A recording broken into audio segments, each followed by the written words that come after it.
ਵਾਹਿਗੁਰੂ ਜੀ ਕਾ ਖਾਲਸਾ ਵਾਹਿਗੁਰੂ ਜੀ ਕੀ ਫਤਿਹ। ਮੈਂ ਤੁਹਾਡੀ ਹੋਸਟ ਨੀਲਮ ਕੌਰ ਤੇ ਮੈਂ ਟੀਵੀ 84 ਦੇ ਸਾਰੇ ਦਰਸ਼ਕਾਂ ਤੇ ਸਰੋਤਿਆਂ ਦਾ ਦਿਲੀ ਸਵਾਗਤ ਕਰਦੀ ਹਾਂ ਪ੍ਰੋਗਰਾਮ ਸੱਚੋ ਸੱਚ ਵਿੱਚ, ਜਿਹੜੇ ਇਸ ਪ੍ਰੋਗਰਾਮ ਨਾਲ ਦੇਸ਼ਾਂ ਵਿਦੇਸ਼ਾਂ ਤੋਂ ਜੁੜ ਚੁੱਕੇ ਨੇ। ਪ੍ਰੋਗਰਾਮ ਸੱਚੋ ਸੱਚ ਦੀ ਰੂਏ ਰਵਾਂ ਡਾਕਟਰ ਅਮਰਜੀਤ ਸਿੰਘ ਜੀ ਰੋਜ਼ਾਨਾ ਹੀ ਤਰ੍ਹਾਂ ਸਟੂਡੀਓ ਵਿੱਚ ਮੇਰੇ ਨਾਲ ਸ਼ਾਮਲ ਨੇ। ਆਓ ਨਾਲ ਮਿਲ ਕੇ ਅੱਜ ਦੇ ਅਹਿਮ ਇਸ਼ੂਜ਼ ਉੱਪਰ ਉਹਨਾਂ ਤੋਂ ਉਹਨਾਂ ਦਾ ਤਬਸਰਾ ਜਾਣਦੇ ਹਾਂ। ਜੀ ਡਾਕਟਰ ਸਾਹਿਬ ਵਾਹਿਗੁਰੂ ਜੀ ਕਾ ਖਾਲਸਾ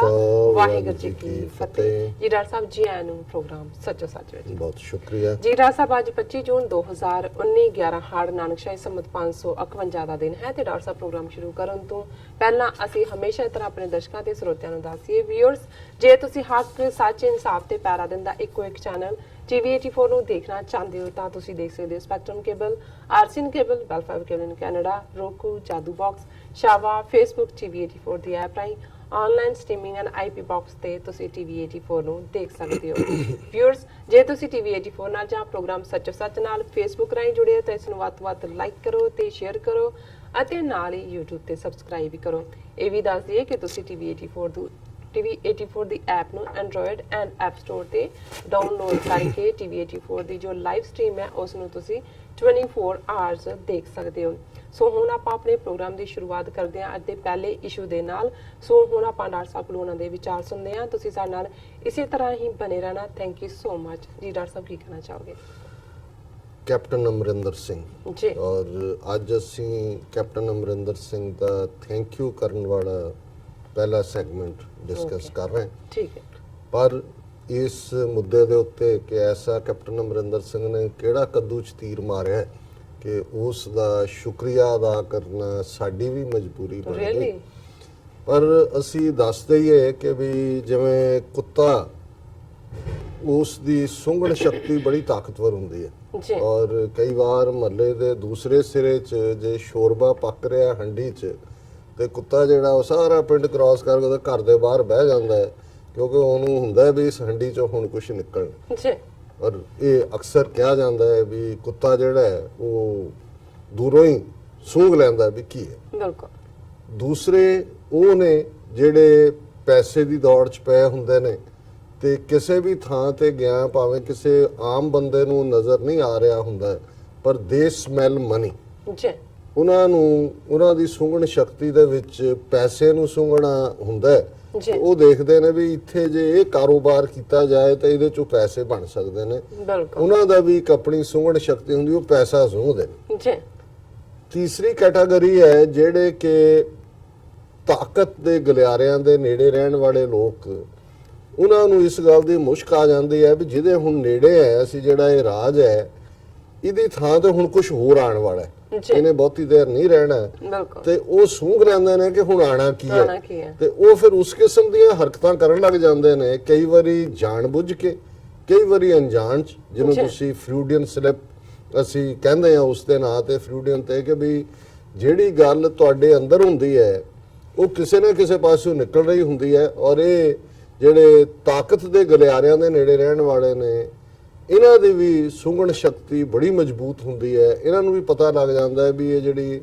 ਤਾਕਤ ਦੀ ਹਨੇਰੀ ਹੈ ਇਹ ਕਿੱਧਰੋਂ ਤੁਰੀ ਹੈ ਤੇ ਕਿੱਧਰ ਨੂੰ ਜਾਣੀ ਹੈ। ਔਰ ਮੈਨੂੰ ਯਾਦ ਹੈ ਕਿ ਬਾਰਬਰਾ ਬੁਸ਼ ਜਿਹੜੇ ਸੀਨੀਅਰ ਬੁਸ਼ ਦੀ ਵਾਈਫ ਸੀ, ਜੂਨੀਅਰ ਬੁਸ਼ ਦੀ ਮਾਂ, ਦੋਨੋਂ ਪਿਓ ਪੁੱਤਰ ਪ੍ਰੈਜ਼ੀਡੈਂਟ ਰਹੇ। ਪਹਿਲਾ ਬੁਸ਼ 1 ਟਰਮ, ਦੂਸਰਾ 2 ਟਰਮ। ਬਾਰਬਰਾ ਬੁਸ਼ ਨੇ ਇੱਕ ਕਿਤਾਬ ਲਿਖੀ ਸੀ ਆਪਣੇ ਟਰਮ ਮੁੱਕਣ ਤੋਂ ਬਾਅਦ ਤੇ ਉਹਦੇ 'ਚ ਉਹਨੇ ਇੱਕ ਟਰਮ ਯੂਜ਼ ਕੀਤੀ। ਉਹਨੇ ਕਿਹਾ ਕਿ ਵੀ ਜਦੋਂ ਤੁਸੀਂ ਪਾਵਰ 'ਚ ਹੁੰਦੇ ਹੋ sudden people appear around you, ਉਹਨੂੰ ਸਡਨ ਪੀਪਲ, ਅਚਾਨਕ। ਬਿਲਕੁਲ। ਔਰ ਉਹੀ ਜਿਹੜੇ ਸੁੰਘਣ ਵਾਲੇ ਹੁੰਦੇ ਨੇ ਉਹ ਆ ਜਾਂਦੇ ਨੇ ਔਰ ਫਿਰ ਜਦੋਂ ਤੁਸੀਂ ਡਿਕਲਾਈਨ ਵੱਲ ਜਾ ਰਹੇ ਹੁੰਦੇ ਹੋ ਦੇ ਸਡਨਲੀ ਡਿਸਅਪੀਅਰ, ਕਿਉਂਕਿ ਉਹ ਹੁਣ ਕਹਿੰਦੇ ਨੇ ਵੀ ਤੇਰਾ ਕੰਮ ਹੋ ਗਿਆ, ਹੁਣ ਅਸੀਂ ਚੱਲੇ ਆ ਦੂਜੇ ਵੱਲ। ਔਰ ਇਹਦੇ ਤੇ ਪੰਜਾਬੀ ਦਾ ਇੱਕ ਬੜਾ ਪਪੂਲਰ ਜਿਹੜਾ ਉਹ ਕਹਾਣੀ ਵਾਂਗ ਦੁਹਰਾਇਆ ਜਾਂਦਾ ਹੈ ਕਿ ਵੀ ਪਿੰਡ ਦੇ ਵਿੱਚ ਜਿਹੜਾ ਤਹਿਸੀਲਦਾਰ ਹੈ ਉਸ ਨੂੰ ਉਸ ਪਿੰਡ ਵਾਲੇ ਜਿਹੜੇ ਨੇ ਉਹ ਬੈਠੇ ਆ ਤਹਿਸੀਲਦਾਰ ਸਾਹਿਬ ਇਹ ਹੈ ਇੱਕ ਜਿਹੜਾ ਉਹ ਬਦਾਮ ਛਿਲ ਕੇ ਉਹਦੇ ਮੂੰਹ 'ਚ ਪਾ ਰਿਹਾ, ਦੂਜੇ ਪਾ ਰਿਹਾ ਤੇ ਇਨ ਦਾ ਮੀਨ ਟਾਈਮ ਜਿਹੜਾ ਉਹ ਇੱਕ ਆ ਕੇ ਖਬਰ ਦਿੰਦਾ ਹੈ ਕਿ ਤਹਿਸੀਲਦਾਰ ਸਾਹਿਬ ਤੁਹਾਡੀ ਬਦਲੀ ਹੋ ਗਈ। ਤੇ ਉਹ ਜਿਹਨੇ ਉਹ ਛਿੱਲਿਆ ਸੀ ਬਦਾਮ ਉਹਦੇ ਪਾਣ ਦੇ ਥਾਂ ਆਪਣੇ ਮੂੰਹ 'ਚ ਮਾਰ ਕਹਿੰਦੇ ਹੁਣ ਅਗਲੇ ਦੇ ਮੂੰਹ 'ਚ ਪਾਵਾਂਗੇ। ਸੋ ਇਹ ਨੇ ਸਾਰੇ, ਜੇ ਤੁਸੀਂ ਇਹਨਾਂ ਸਾਰੀਆਂ ਗੱਲਾਂ ਨੂੰ ਜੋੜ ਕੇ ਦੇਖੋ ਤੇ ਇਹ ਸਤਾ ਦੇ ਗਲਿਆਰਿਆਂ ਦੇ ਨੇੜੇ ਰਹਿਣ ਵਾਲੇ ਇਹਨਾਂ ਨੂੰ ਮੁਸ਼ਕ ਆ ਜਾਂਦੀ ਹੈ ਕਿ ਵੀ ਕੀ ਸਿਸਟਮ ਆਉਣ ਵਾਲਾ ਹੈ। ਬਿਲਕੁਲ। ਔਰ ਕੈਪਟਨ ਅਮਰਿੰਦਰ ਜਿਹੜਾ ਔਰ ਬੜੀ ਤਾਜ਼ਾ ਸਾਨੂੰ ਇਸ ਗੱਲ ਦੀ ਵੀ ਜਾਣਕਾਰੀ ਮਿਲੀ, ਔਰ ਮੈਂ ਇੱਕ ਸੱਜਣ ਜਿਹੜੇ ਇਹ ਸਾਰੀ ਉਹਨਾਂ ਦੀ ਅੰਦਰੂਨੀ ਗੇਮ ਨੂੰ ਸਮਝਦੇ ਨੇ, ਉਹਨਾਂ ਦੇ ਨਾਲ ਇਤਫਾਕੀਆ ਮੁਲਾਕਾਤ ਹੋਈ ਜੀ। ਔਰ ਮੈਂ ਉਹਨਾਂ ਨੂੰ ਕਿਹਾ ਵੀ ਕੀ ਕਾਰਨ ਹੈ ਕਿ ਜਿਹੜੀਆਂ ਭਾਰਤ ਦੀਆਂ ਏਜੰਸੀਆਂ ਚਾਰੇ ਪਾਸੇ ਜਿਹੜੀ ਵੀ ਗੱਲ ਕੋਈ ਕਿਤੇ ਹੁੰਦੀ ਹੈ, ISI ਪਾਕਿਸਤਾਨ ਇਹ ਰੌਲਾ ਪਾਉਂਦੀਆਂ ਨੇ। ਬੀਬੀ ਅਰੂਸਾ ਆਲਮ ਜਿਸ ਦਾ ਕਿਰਦਾਰ ਕਦੇ ਵੀ ਸ਼ੱਕ ਦੇ ਦਾਇਰੇ ਤੋਂ ਬਾਹਰ ਤਾਂ ਕੀ ਹੈ, ਉਹ ਤਾਂ ਰਹੀ ਸ਼ੱਕ ਦੇ ਦਾਇਰੇ 'ਚ ਹੈ। ਔਰ ਇਹਦੀ ਬੀਬੀ ਦੀ ਮਾਂ ਜਿਹਨੂੰ ਜਨਰਲ ਰਾਣੀ ਕਰਕੇ ਕਹਿੰਦੇ ਸੀ, ਔਰ ਜਿਹੜੇ ਪਾਕਿਸਤਾਨ ਦੇ ਅੰਦਰੂਨੀ ਸਤ੍ਹਾ ਦੇ ਗਲਿਆਰਿਆਂ ਦੀ ਔਰ ਫੌਜੀ ਸਿਆਸਤ ਤੋਂ ਵਾਕਿਫ ਨੇ, ਉਹਨਾਂ ਦੇ ਲਈ ਜਨਰਲ ਰਾਣੀ ਨਾਂ ਜਿਹੜਾ ਉਹ ਕੋਈ ਨਾਮਾਲੂਮੀਅਤ ਵਾਲਾ ਨਹੀਂ ਹੈ ਜੀ। ਤੇ ਉਸ ਦਾ ਕੀ ਰੋਲ ਸੀ ਮੈਂ ਸਭ ਕੁਝ ਡਿਸਕਸ ਇੱਥੇ ਨਹੀਂ ਕਰ ਸਕਦਾ। ਕੁਝ ਚੀਜ਼ਾਂ ਜਿਹੜੀਆਂ ਨੇ ਉਹ ਸ਼ਾਇਸਤਗੀ ਦੀ ਮੰਗ ਕਰਦੀਆਂ ਨੇ, ਬਸ ਇੰਨਾ ਦੱਸ ਦੇਣਾ ਹੀ ਕਾਫੀ ਹੈ ਕਿ ਜਨਰਲ ਰਾਣੀ ਦੀ ਧੀ। ਸੋ ਜ਼ਾਹਰ ਹੈ ਕਿ ਜੇ ਉਹ ਇਸ ਵੇਲੇ ਔਰ ਜਿਹੜੇ ਵੀ ਇਹ ਗੱਲ ਕੱਲੇ ਇੱਕ ਦਾਇਰਾਕਾਰ ਨਾਲ ਨਹੀਂ, ਤੁਸੀਂ ਜਿੰਨੇ ਵੀ ਲੋਕ ਅਮਰਿੰਦਰ ਜਾਂ ਇਸ ਹਕੂਮਤ ਦੇ ਸਾਰੇ ਸਿਸਟਮ ਤੋਂ ਵਾਕਿਫ ਨੇ, ਉਹ ਤੁਹਾਨੂੰ ਦੱਸਣਗੇ ਕਿ ਐਡਮਿਨਿਸਟ੍ਰੇਸ਼ਨ ਇੱਕ ਰਿਟਾਇਰਡ IAS ਅਫਸਰ ਚਲਾ ਰਿਹਾ, ਜਿਹੜਾ ਅਮਰਿੰਦਰ ਦਾ ਬੇਸ਼ੱਕ ਆਫੀਸ਼ੀਅਲ PA ਨਹੀਂ ਹੈ ਪਰ ਉਹੀ ਰਨ ਕਰਦੇ। ਤੇ ਬਾਕੀ ਸਾਰੀ ਐਕਟੀਵਿਟੀ ਜਿਹੜੀ ਹੈ ਕਿਹਨੂੰ ਕਿੱਥੇ ਲਾਣਾ ਹੈ, ਕਿੱਥੇ ਕੀ ਸੌਦੇਬਾਜ਼ੀ ਕਰਨੀ ਹੈ, ਉਹ ਅਰੂਸਾ ਆਲਮ ਚਲਾਉਂਦੀ ਹੈ, ਔਰ ਉਹਦਾ ਮੁੰਡਾ ਵੀ ਉਹਦੇ ਨਾਲ ਇਨਵੋਲਵ ਹੈ, ਬਿਗ ਮਨੀ ਇਨਵੋਲਵ ਹੈ। ਔਰ ਮੈਂ ਇਹ ਜਾਣਨਾ ਚਾਹਿਆ ਕਿ ਵੀ ਅਰੂਸਾ ਆਲਮ ਇੱਕ ਗੱਲ ਤਾਂ ਸਮਝ ਆ ਸਕਦੀ ਹੈ, ਜੇ ਉਹ ਅਫੀਸ਼ੀਅਲ ਰੈਜ਼ੀਡੈਂਸ ਅਮਰਿੰਦਰ ਦੇ ਨਾਲ ਔਰ ਈਵਨ ਅਮਰੀਕਾ 'ਚ ਅਮਰਿੰਦਰ ਜਦੋਂ LA ਆਇਆ ਇੱਕ ਹੋਟਲ 'ਚ ਠਹਿਰਿਆ, ਔਰ ਜਿਸ ਹੋਟਲ 'ਚ ਸੀ ਉਸ ਦੇ ਮਾਲਕ ਉਹਨਾਂ ਦੇ ਅੱਗੋਂ ਦੋਸਤ ਸਾਡੇ ਨਾਲ ਉਹਨਾਂ ਦਾ ਇੱਕ ਵਾਰੀ ਕਿਤੇ ਸੰਪਰਕ ਹੋਇਆ, ਉਹ ਕਹਿਣ ਲੱਗੇ ਜੀ ਅਰੂਸਾ ਆਲਮ ਤੇ ਉਹਦਾ ਮੁੰਡਾ ਵੀ ਨਾਲ ਸੀ, ਉਹਦੇ ਨਾਲ ਹੋਰ ਵੀ ਆਏ ਸੀ, ਔਰ ਫੈਸਲੇ ਜਿਹੜੇ ਨੇ ਉਹ ਸਾਰੇ ਜਿਹਨੂੰ ਵੀ ਹੈ ਤੇ ਉਹ ਕਹਿੰਦੇ ਨੇ ਜੀ ਕਿ ਵੀ ਮੈਡਮ ਅਰੂਸਾ ਆਲਮ ਰਾਹੀਂ ਕਰੋ, ਤੇ ਜਿਹੜੇ ਬਹੁਤ ਕਲੋਜ਼ ਨੇ ਉਹ ਕਹਿਣਗੇ ਵੀ ਭਾਬੀ ਅਰੂਸਾ ਆਲਮ ਜੋ ਕਹੇਗੀ ਹੋਣਾ ਉਹੀ ਹੈ, ਤੇ ਉਹ ਉਧਰੋਂ ਦੀ ਸੌਦਾ ਕਰਦੇ ਨੇ। ਸੋ ਮੇਰਾ ਉਹਨਾਂ ਨੂੰ ਸਵਾਲ ਸੀ ਕਿ ਵੀ ਜ਼ਾਹਰ ਹੈ ਕਿ ਇਸ ਗੱਲ ਦੀ ਸਮਝ ਆ ਸਕਦੀ ਹੈ ਵੀ ਅਰੂਸਾ ਆਲਮ ਦੂਸਰੇ ਪਾਸੇ ਦੀ ਏਜੰਸੀ ਲਈ ਕੰਮ ਕਰਦੀ ਹੈ। ਇੱਧਰ ਦੀ ਗੱਲ ਵੀ ਸਮਝ ਆ ਸਕਦੀ ਹੈ ਕਿ ਵੀ ਹੋ ਸਕਦਾ ਉਹ ਡਬਲ ਏਜੰਟ ਹੈ, ਕਿਉਂਕਿ ਇਹ ਵੀ ਨਹੀਂ ਉਹ ਆਂਦੀ ਜਾਂਦੀ ਵੀ ਹੈ ਪਿਛਲੇ ਪਾਸੇ, ਔਰ ਇੰਨਾ ਕਲੋਜ਼ ਇਥੋਂ ਦੀ ਸਤਾ ਦੇ ਗਲਿਆਰੇ ਦੇ ਜਾਂ ਚੀਫ ਮਿਨਿਸਟਰ ਦੇ ਘਰ ਬੈਠੇ ਹੋਣ ਤੇ ਇਹ ਤਾਂ ਨਹੀਂ ਹੈ ਕਿ ਪਾਕਿਸਤਾਨ ਦੇ ਇੰਟੈਲੀਜੈਂਸ ਸਲੂਥ ਨੇ ਅੱਖਾਂ ਮੀਟੀਆਂ ਹੋਈਆਂ ਨੇ। ਬਿਲਕੁਲ। ਸੋ ਮੈਂ ਕਿਹਾ ਵੀ ਇਹ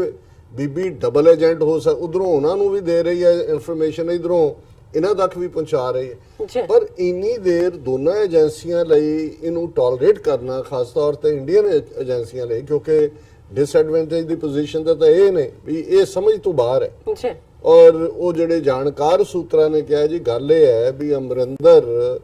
ਅਜੀਤ ਡੋਵਲ ਦਾ ਜਸਟ ਭਰਾ ਹੀ ਹੈ, ਜਿਹੜਾ ਕਿ ਇਸ ਵੇਲੇ ਸਾਰੇ ਭਾਰਤ ਨੂੰ ਔਰ ਜਿੰਨੇ ਪੁਲਵਾਮਾ ਹੋਏ ਦੂਸਰਾ ਹੋਏ ਉਸ ਤੋਂ ਪਹਿਲਾਂ ਹੁਣ ਤਾਂ ਉਹਨੂੰ ਕੈਬਨਿਟ ਰੈਂਕ ਦੇ ਦਿੱਤੇ ਕਿ ਵੀ ਇਹ ਉਹਦੀ ਖੇਡ ਹੀ ਖੇਡਦਾ। ਔਰ ਕਿਉਂਕਿ ਅਜੀਤ ਡੋਵਲ ਮੋਦੀ ਹੋਏ, ਫੌਜੀ ਚੀਫ ਹੋਏ, ਇੰਟੈਲੀਜੈਂਸ ਬਿਊਰੋ ਚੀਫ ਹੋਏ, ਰਾਹ ਚੀਫ ਹੋਣ, ਰਨ ਹਰ ਸ਼ੋਅ ਨੂੰ ਅਜੀਤ ਡੋਵਲ ਕਰਦਾ। ਤੇ ਅਜੀਤ ਡੋਵਲ ਦੇ ਇਰਾਦੇ ਕੀ ਨੇ, ਅਜੀਤ ਡੋਵਲ ਕੀ ਚੀਜ਼ ਹੈ, ਉਹਦੇ ਆਪਣੀ ਜੇ ਜ਼ਬਾਨੀ ਉਹਦੇ ਇੰਟਰਵਿਊਜ਼ ਤੋਂ ਕਹਿਣਾ ਹੋਏ ਕਿ ਜੀ ਮੈਂ 7-8 ਸਾਲ ਪਾਕਿਸਤਾਨ 'ਚ ਰਿਹਾ, ਇੱਕ ਥਾਂ ਤੇ ਮੁੱਲਾ ਬਣ ਕੇ ਰਿਹਾ, ਮੈਂ ਕੀ ਲਿਆਂਦਾ ਉੱਥੋਂ, ਔਰ ਈਵਨ ਪੰਜਾਬ ਦੇ ਵਿੱਚ ਜਿਹੜੀ ਖਾਲਿਸਤਾਨ ਲਹਿਰ ਨੂੰ ਬਦਨਾਮ ਕਰਨ ਦੇ ਲਈ ਜਿਹੜਾ ਆਪਰੇਸ਼ਨ ਇੰਡੀਅਨ ਏਜੰਸੀਆਂ ਨੇ ਆਪਰੇਸ਼ਨ ਬਲੈਕ ਥੰਡਰ ਦੇ ਥੱਲੇ ਕੀਤਾ, ਜਿਹਦੇ 'ਚ ਕਿ ਉਹਨਾਂ ਨੇ ਖੁਦ ਹੀ ਆਪਣੇ ਬੰਦੇ ਦਰਬਾਰ ਸਾਹਿਬ ਦੇ ਵਿੱਚ ਭੇਜੇ, ਕਈ ਮਹੀਨੇ ਉਹਨਾਂ ਤੋਂ ਗਲਤ ਕੰਮ ਕਰਵਾ ਕੇ ਮੂਵਮੈਂਟ ਨੂੰ ਬਦਨਾਮ ਕਰਕੇ ਫਿਰ ਦੁਨੀਆ ਭਰ ਦਾ ਮੀਡੀਆ ਸੱਦ ਕੇ ਕੈਮਰਿਆਂ ਦੀ ਗਲਿਟਰਿੰਗ 'ਚ ਉਹਨਾਂ ਬੰਦਿਆਂ ਤੋਂ ਹੀ ਜਿਹੜਾ ਉਹ ਸਰੈਂਡਰ ਕਰਵਾਇਆ। ਔਰ ਉਸ ਆਪਰੇਸ਼ਨ ਬਲੈਕ ਥੰਡਰ ਬਾਰੇ ਖੁਦ ਡੋਵਲ ਦਾ ਕਹਿਣਾ ਕਿ ਜੀ ਮੈਂ ਅੰਮ੍ਰਿਤਸਰ ਦੇ ਵਿੱਚ ਰਹਿੰਦੇ ਆ ਆਪਣੇ ਆਪ ਨੂੰ ISI ਦਾ ਕਰਨਲ ਦੱਸ ਕੇ ਮੈਂ ਰਿਕਸ਼ਾ ਵੀ ਚਲਾਉਂਦਾ ਸੀ, ਔਰ ਮੈਂ ਅੰਦਰ ਇਹ ਪ੍ਰਭਾਵ ਦਿੱਤਾ ਸੀ ਕਿ ਮੈਂ ਉਹਨਾਂ ਲਈ ਕੰਮ ਕਰ ਰਿਹਾ ISI ਲਈ, ਔਰ ਮੈਂ ਮੇਨ ਰੋਲ ਅਦਾ ਕੀਤਾ। ਸੋ ਇਹਦੇ ਬਾਰੇ ਕੋਈ ਦੋ ਰਾਵਾਂ ਨਹੀਂ ਹੋਣੀਆਂ ਚਾਹੀਦੀਆਂ ਕਿ ਅਮਰਿੰਦਰ ਦੀ ਜੋ ਵੀ ਅਗਲੀ ਕਾਰਵਾਈ, ਔਰ ਇਸ ਲਈ ਜਦੋਂ ਕੋਈ ਬਿਆਨ ਅਮਰਿੰਦਰ ਦਿੰਦਾ ਹੈ ਕਿਸੇ ਮੁੱਦੇ ਦੇ ਉੱਤੇ ਵੀ, ਖਾਸ ਤੌਰ ਤੇ ਕੈਨੇਡਾ ਦੇ ਖਿਲਾਫ, ਜਿਵੇਂ ਉਹਨੇ ਉਹਨਾਂ ਦੇ ਸੱਜਣ ਹਰਜੀਤ ਸਿੰਘ ਸੱਜਣ ਡਿਫੈਂਸ ਮਿਨਿਸਟਰ ਦੇ ਖਿਲਾਫ ਪਹਿਲਾਂ ਲਾਈਨ ਲਈ, ਫਿਰ ਕੈਨੇਡਾ ਦੇ ਸਾਰੇ ਸਿੱਖ ਮੰਤਰੀਆਂ ਐਮਪੀਆਂ ਦੇ ਖਿਲਾਫ ਲਈ, ਫਿਰ ਜਸਟਿਨ ਟਰੂਡੋ ਦੀ ਭਾਰਤ ਵਿਜ਼ਿਟ ਨੂੰ ਜਿਵੇਂ ਡਿਸਟਰੋਏ ਕੀਤਾ ਜੀ, ਔਰ ਖਾਸ ਤੌਰ ਤੇ ਉਹ ਸਾਰੇ ਖਾਲਿਸਤਾਨੀ ਲਹਿਰ ਦੇ ਨਾਲ ਜੋੜ ਕੇ। ਸੋ ਇਹ ਭੁਲੇਖਾ ਨਹੀਂ ਹੋਣਾ ਚਾਹੀਦਾ ਕਿ ਵੀ ਉਹ ਬਿਆਨ ਉਸ ਦਾ ਜੀਤ ਡੋਵਲ ਦਾ ਹੀ ਉਹਨਾਂ ਦੇ ਡਿਪਾਰਟਮੈਂਟ ਚੋਂ ਆਉਂਦਾ ਹੈ ਔਰ ਇਹ ਪੜ੍ਹ ਦਿੰਦਾ ਹੈ। ਔਰ ਇਹ 3rd ਗ੍ਰੇਡ ਫੌਜੀ ਕਪਤਾਨ ਜਿਹੜਾ 6-7 ਸਾਲ ਕਪਤਾਨੀ ਚ ਰਿਹਾ, ਉਹ ਵੀ 65 ਦੀ ਜੰਗ ਵੇਲੇ ਆਪਣੇ ਘਰ ਚ ਕੋਈ ਜਿਹੜੀ ਹੈ ਉਹ ਮੁਸ਼ਕਲ ਕਿ ਫੈਮਿਲੀ ਸਰਕਮਸਟੈਂਸਸ ਕਹਿ ਕੇ ਆ ਗਿਆ, ਉਹ ਜਦੋਂ ਆਪਣੇ ਆਪ ਨੂੰ ਪ੍ਰੈਜ਼ੈਂਟ ਕਰਦਾ ਉਹ ਇਵੇਂ ਕਰਦਾ ਜਿਵੇਂ ਉਹ ਫੀਲਡ ਮਾਰਸ਼ਲ ਰਿਹਾ ਹੋਏ ਇੰਡੀਆ ਦਾ, ਕਿ ਜਿਵੇਂ ਫੌਜ ਦੇ ਨਾਲ ਹੀ ਉਹਦਾ ਸਭ ਕੁਝ। ਔਰ ਇਸ ਗੱਲ ਨੂੰ ਉਹ ਯਕੀਨੀ ਬਣਾਉਂਦਾ ਹੈ। ਹੁਣ ਵੀ ਆ 2-3 ਦਿਨ ਪਹਿਲਾਂ ਹੀ ਸਿੱਖ ਰੈਜੀਮੈਂਟ ਦੇ ਕਿ ਜੀ ਸਾਡਾ 100 ਸਾਲਾ ਸਾਡੇ ਪਟਿਆਲਾ ਖਾਨਦਾਨ ਦਾ ਸਬੰਧ ਸਿੱਖ ਰੈਜੀਮੈਂਟ ਦੇ ਨਾਲ 1915-16 ਨਾਲ ਜੋੜ ਕੇ ਆਪਣੇ ਟੱਬਰਾਂ ਸਮੇਤ ਔਰ ਉਹਨਾਂ ਦੇ ਘਰ ਦੀਆਂ 2-3 ਜਨਾਨੀਆਂ ਸਾੜੀਆਂ ਬੰਨ੍ਹ ਕੇ, ਮੈਂ ਕਿਹਾ ਇਹ ਸਿੱਖ ਪਹਿਰਾਵਾ ਪਾਇਆ ਇਹਨਾਂ ਨੇ। ਔਰ ਉਹਦੇ ਚ ਉਹਨਾਂ ਦੀ ਇਹ ਭੈਣ ਵੀ ਹੈ ਜਿਹੜੀ ਉਹਨੂੰ ਨਟਵਰ ਸਿੰਘ ਭਰਤਪੁਰ ਦਾ ਜਾਟ ਔਰ ਜਿਹਦੇ ਦਾਜ ਦੇ ਵਿੱਚ ਸੋਨੇ ਦਾ ਹੁੱਕਾ ਦਿੱਤਾ ਸੀ ਇਹਦੇ ਪਿਓ ਨੇ, ਉਹ ਵੀ ਨਾਲ। ਔਰ ਉਹਦਾ ਖੁਦ ਦਾ ਹੀ ਕਹਿਣਾ, ਨਟਵਰ ਸਿੰਘ ਨੇ ਕਿਤਾਬ ਲਿਖੀ ਸੀ ਕਿ ਜਦੋਂ ਮੈਂ ਪਟਿਆਲਾ ਰਾਇਲ ਫੈਮਿਲੀ ਜਾਂ ਦੂਜੇ ਚ ਆਇਆ, ਇਹ ਸਾਰੇ ਡਿਨਰ ਤੋਂ ਬਾਅਦ ਜਿਹੜੇ ਨੇ ਉਹ ਹੁੱਕਾ ਵੀ ਪੀਂਦੇ ਸੀ ਤੇ ਦੂਜੇ ਵੀ, ਔਰ ਦਾਜ ਦੇ ਵਿੱਚ ਵੀ ਮੈਨੂੰ ਹੁੱਕਾ ਜਿਹੜਾ ਇਹ ਉਸ ਵੇਲੇ ਨੋਨ ਗੱਲ ਸੀ, ਜਿਹੜੇ ਵੀ ਪਟਿਆਲੇ ਦੇ ਜਾਂ ਇਹਨਾਂ ਦੇ ਖਾਨਦਾਨ ਦੀਆਂ ਕਰਤੂਤਾਂ ਦੇ ਵਾਕਿਫ ਨੇ। ਅਸੀਂ ਐਵੇਂ ਨਹੀਂ ਆਲੇ ਤੋਂ ਅਮਰਿੰਦਰ ਤੱਕ ਕਹਿੰਦੇ, ਪਰ ਅਸੀਂ ਤਾਂ ਥੈਂਕ ਯੂ ਕਰਨਾ ਉਹਦਾ, ਇਹ ਗੱਲ ਦੂਜੇ ਪਾਸੇ ਜਾ ਰਹੀ ਹੈ ਜੀ। ਹੁਣ ਜ਼ਾਹਰ ਹੈ ਕਿ ਜਿਸ ਅੰਦਾਜ਼ ਦੇ ਵਿੱਚ ਘੱਲੂਘਾਰਾ ਇਸ ਸਾਰੇ ਮਹੀਨੇ ਦੇ ਦੌਰਾਨ ਖਾਲਿਸਤਾਨ ਦੀ ਗੱਲ ਉੱਭਰ ਕੇ ਸਾਹਮਣੇ ਆਈ ਹੈ ਜੀ, ਅਕਾਲ ਤਖਤ ਸਾਹਿਬ ਤੇ ਹਜ਼ਾਰਾਂ ਦਾ ਇਕੱਠ ਹੋਏ, ਅੰਮ੍ਰਿਤਸਰ ਦੀਆਂ ਗਲੀਆਂ ਸ਼ਹਿਰਾਂ 'ਚ ਹੋਏ, ਦੁਨੀਆ ਭਰ ਦੇ ਵਿੱਚ ਲੱਖਾਂ ਦੇ ਜਿਹੜੇ ਇਕੱਠ ਥਾਂ ਥਾਈਂ, ਬੇਸ਼ੱਕ ਉਹ ਲੰਡਨ ਮਾਰਚ ਹੋਏ, ਲਿੰਕਨ ਮੈਮੋਰੀਅਲ ਹੋਏ ਔਰ ਐਮਬੈਸੀਆਂ, ਹਾਈ ਕਮਿਸ਼ਨਾਂ, ਕੌਂਸਲੇਟਾਂ ਦੇ ਬਾਹਰ ਪ੍ਰੋਟੈਸਟ ਹੋਣ ਔਰ ਗੁਰਦੁਆਰਿਆਂ 'ਚ ਫੰਕਸ਼ਨ ਹੋਣ, ਔਰ ਜਿਹੜਾ ਫੋਕਸ ਹੈ ਮੋਰ ਐਂਡ ਮੋਰ ਖਾਲਿਸਤਾਨ ਵੱਲ ਜਾ ਰਿਹਾ। ਔਰ ਅਸੀਂ ਇਹਦੇ 'ਚ ਆਲ ਆਫ ਏ ਸਡਨ, ਅਸੀਂ ਕੱਲ ਦਾ ਜਿਹੜਾ ਪਹਿਲਾ ਸੈਗਮੈਂਟ ਸੀ ਉਹ ਨਾਭੇ ਜੇਲ੍ਹ ਦੇ 2 ਸਿੰਘਾਂ ਦੀ ਬਹਾਦਰੀ ਨੂੰ ਅਸੀਂ ਸਲੂਟ ਕੀਤਾ ਸੀ, ਪਰ ਨਾਲ ਦੀ ਨਾਲ ਅਸੀਂ ਕਿਹਾ ਸੀ ਕਿ ਜਿਹੜੇ ਸਰਕਮਸਟੈਂਸ ਬਣਾਏ ਜਾ ਰਹੇ ਨੇ, ਜੇ 45 ਦਿਨ ਦੀ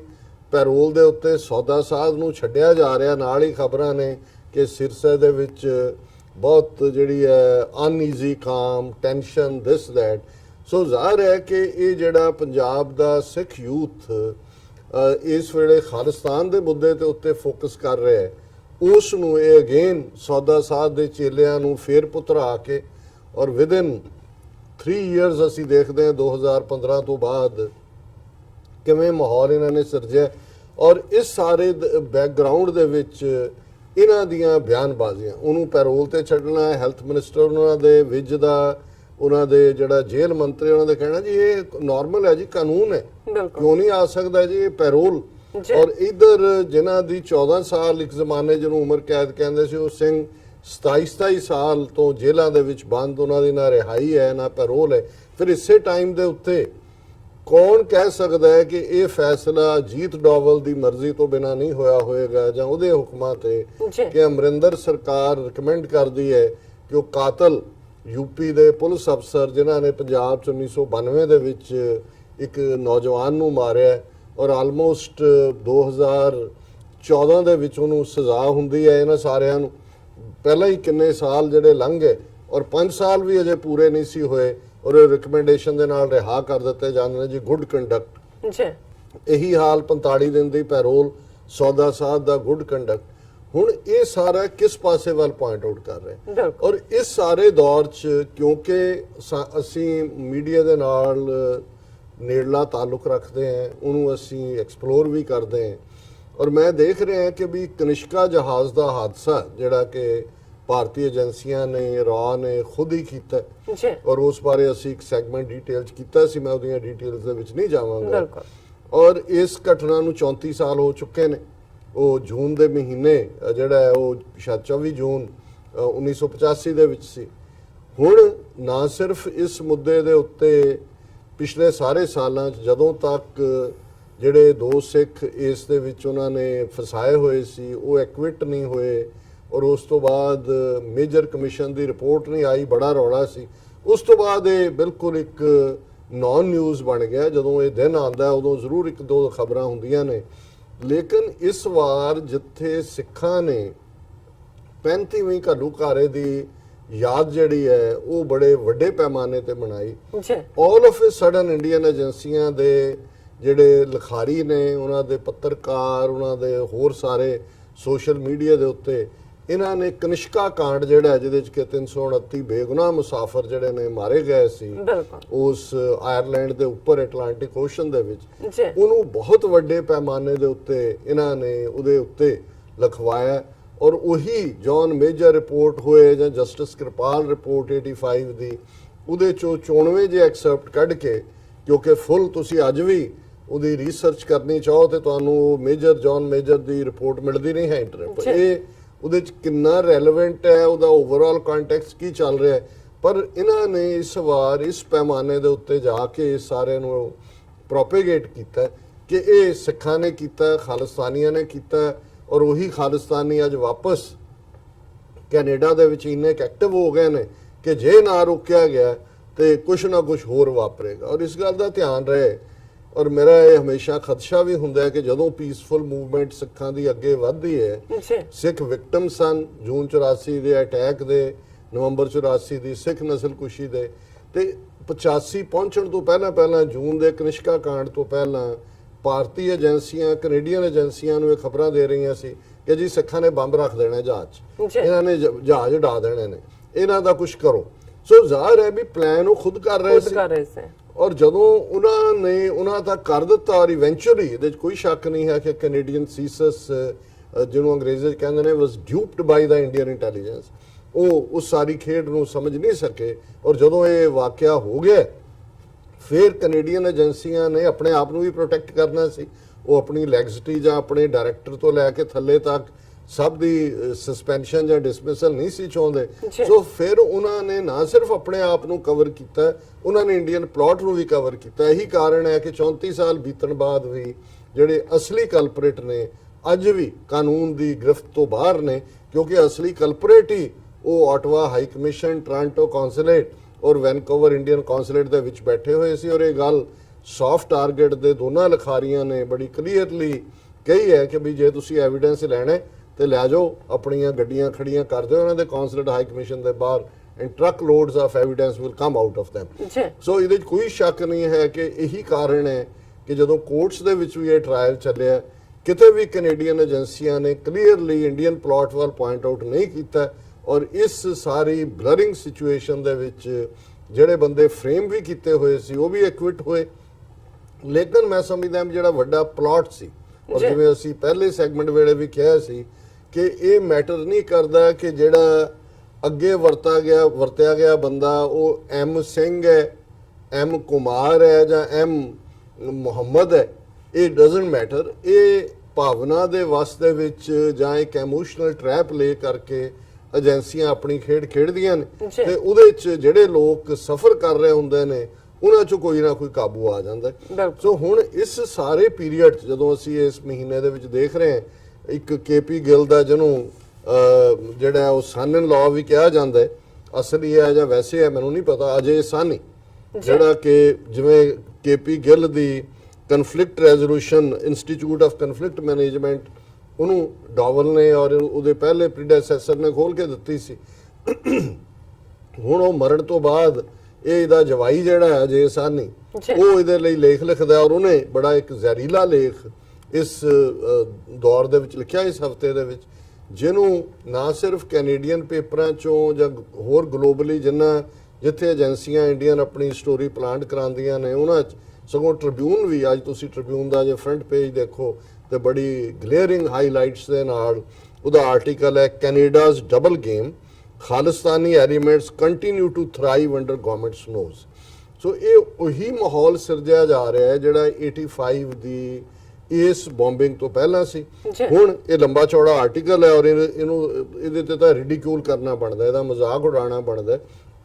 ਉਹੀ ਕਿਤੇ ਜੌਨ ਮੇਜਰ ਕਮਿਸ਼ਨ ਦਾ ਲੰਗੜਾ ਜਿਹਾ ਕੋਈ ਕਮੈਂਟ ਕੋਟ ਕਰਕੇ ਦੂਜਾ ਤੀਜਾ ਇਹ ਕਹਿਣ ਦੀ ਕੋਸ਼ਿਸ਼ ਕੀਤੀ ਗਈ ਹੈ ਕਿ ਜੀ ਜਿਹੜੀਆਂ ਕੈਨੇਡੀਅਨ ਏਜੰਸੀਆਂ ਨੇ ਉਹ ਪ੍ਰੋਪਰ ਨਹੀਂ ਲੈ ਰਹੀਆਂ ਨੋਟਿਸ, ਔਰ ਜੌਨ ਮੇਜਰ ਨੇ ਇਹਨੂੰ ਲਾਰਜੈਸਟ ਮਾਸ ਮਰਡਰ ਇਨ ਕੈਨੇਡੀਅਨ ਹਿਸਟਰੀ ਕਿਹਾ ਸੀ। ਔਰ ਉਹਦੇ 'ਚ ਫਿਰ ਤਾਰਾ ਹੇਅਰ ਦਾ ਜ਼ਿਕਰ ਕੀਤਾ ਜੀ, ਕਿਵੇਂ ਉਹ ਪੋਟੈਂਸ਼ੀਅਲ ਵਿਟਨੈਸ ਸੀ ਜਿਹਨੂੰ ਐਲੀਮੀਨੇਟ ਕਰ ਦਿੱਤਾ ਗਿਆ। ਹਾਲਾਂਕਿ ਸਾਹਮਣੇ ਇਹ ਆਇਆ ਕਿ ਵੀ ਜਿਹੜੀਆਂ ਇਹਨਾਂ ਦੀਆਂ ਵਿਟਨੈਸਿਸ ਪੋਟੈਂਸ਼ੀਅਲ ਖੜੀਆਂ ਕੀਤੀਆਂ, ਜਿਨ੍ਹਾਂ 'ਚ ਸੁਖਵਿੰਦਰ ਚੀਮਾ ਹੁਣ ਉਹ ਇਸ ਦੁਨੀਆ ਤੋਂ ਜਾ ਚੁੱਕਾ ਹੈ, ਕਿਸੇ ਵੇਲੇ ਉਹ ਪ੍ਰੋਮੀਨੈਂਟ ਸਾਡੀ ਆਪਣੀ ਅਖਬਾਰ ਦਾ ਐਡੀਟਰ ਵੀ ਰਿਹਾ ਸਰੀ ਦੇ ਵਿੱਚ, ਔਰ ਉਹ ਜਦੋਂ ਉਹਦੀ ਗਵਾਹੀ ਵੀ ਰੱਖੀ ਹੋਈ ਸੀ, ਇਹਦੇ 'ਚ ਫਿਰ ਇਹ ਸਾਹਮਣੇ ਆਇਆ ਵੀ ਸੀਸਸ ਉਹਨੂੰ 60 ਕੇ $70,000 ਸਾਲ ਦਾ ਦੇ ਰਹੀ ਸੀ, ਉਹਨਾਂ ਦੀ ਪੇ ਰੋਲ ਤੇ ਸੀ। ਸੋ ਜ਼ਾਹਿਰ ਹੈ ਵੀ ਕ੍ਰੈਡੀਬਲ ਵਿਟਨੈਸ ਇਸ ਲਈ ਨਹੀਂ ਆਈ ਕਿ ਕੋਈ ਹੈ ਵੀ ਨਹੀਂ ਸੀ। ਜਿਨ੍ਹਾਂ ਨੇ ਵਿਟਨੈਸ ਬਣਨਾ ਸੀ ਉਹ ਤਾਂ ਇੰਡੀਅਨ ਐਮਬੈਸੀਆਂ ਹਾਈ ਕਮਿਸ਼ਨਰਾਂ ਤੋਂ ਬਾਹਰ ਜਾ ਚੁੱਕੇ ਸੀ। ਦੂਸਰੇ ਜਿਹੜੇ ਵਿਟਨੈਸਿਸ ਜਿਨ੍ਹਾਂ ਨੂੰ ਇਹਨਾਂ ਨੇ ਫਰੇਮ ਕੀਤਾ, ਤਰਵਿੰਦਰ ਸਿੰਘ ਪਰਮਾਰ ਜਿਹੜੇ ਕੈਨੇਡੀਅਨ ਸਿਟੀਜ਼ਨ ਸੀ, ਉਹਨਾਂ ਨੂੰ ਅਰੈਸਟ ਕਰਕੇ ਉਹ ਪੰਜਾਬ ਗਏ ਹੋਏ ਸੀ, ਟੌਰਚਰ ਕਰਕੇ ਮਾਰਿਆ। ਜੇ ਸੱਚਮੁੱਚ ਤਰਵਿੰਦਰ ਪਰਮਾਰ ਜਾਂ ਸਿੱਖਾਂ ਦੀ ਇਹਦੇ ਚ ਇਨਵੋਲਵਮੈਂਟ ਉਹਨਾਂ ਨੇ ਸ਼ੋਅ ਕਰਨੀ ਹੁੰਦੀ ਤਾਂ ਫਿਰ ਉਹਨਾਂ ਕੋਲ ਬੈਸਟ ਸੀ। ਤਰਵਿੰਦਰ ਪਰਮਾਰ ਕੈਨੇਡੀਅਨ ਸਿਟੀਜ਼ਨ ਸੀ, ਕੈਨੇਡਾ ਉਹਨਾਂ ਨੂੰ ਐਕਸਟ੍ਰਾਡਾਈਟ ਕਰਦੇ, ਟ੍ਰਾਇਲ ਦੇ ਵਿੱਚ ਆਉਂਦਾ ਕਿ ਜੀ ਇਹ ਸਿੱਖਾਂ ਨੇ ਕੀਤਾ। ਸੋ ਜ਼ਾਹਿਰ ਹੈ ਕਿ ਜਦੋਂ ਕੋਈ ਏਜੰਸੀਆਂ ਆਪਣਾ ਕੰਮ ਕਰਦੀਆਂ ਨੇ, ਉਹ ਨਾਲ ਦੀ ਨਾਲ ਜਿਹੜੀ ਕੋਈ ਵਿਟਨੈਸ ਹੁੰਦੀ ਹੈ ਉਸ ਨੂੰ ਖਤਮ ਕਰ ਦਿੰਦੀਆਂ। ਔਰ ਇਹ ਹਰ ਵੇਲੇ ਸਾਹਮਣੇ ਦੇਖਣ ਚ ਆਇਆ ਹੈ। ਇਹ ਇੰਦਰਾ ਗਾਂਧੀ ਦੇ ਜ਼ਮਾਨੇ 'ਚ ਨਾਗਰਵਾਲਾ ਕੇਸ ਸੀ ਜੀ, ਕਿੰਨਾ ਬੈਂਕ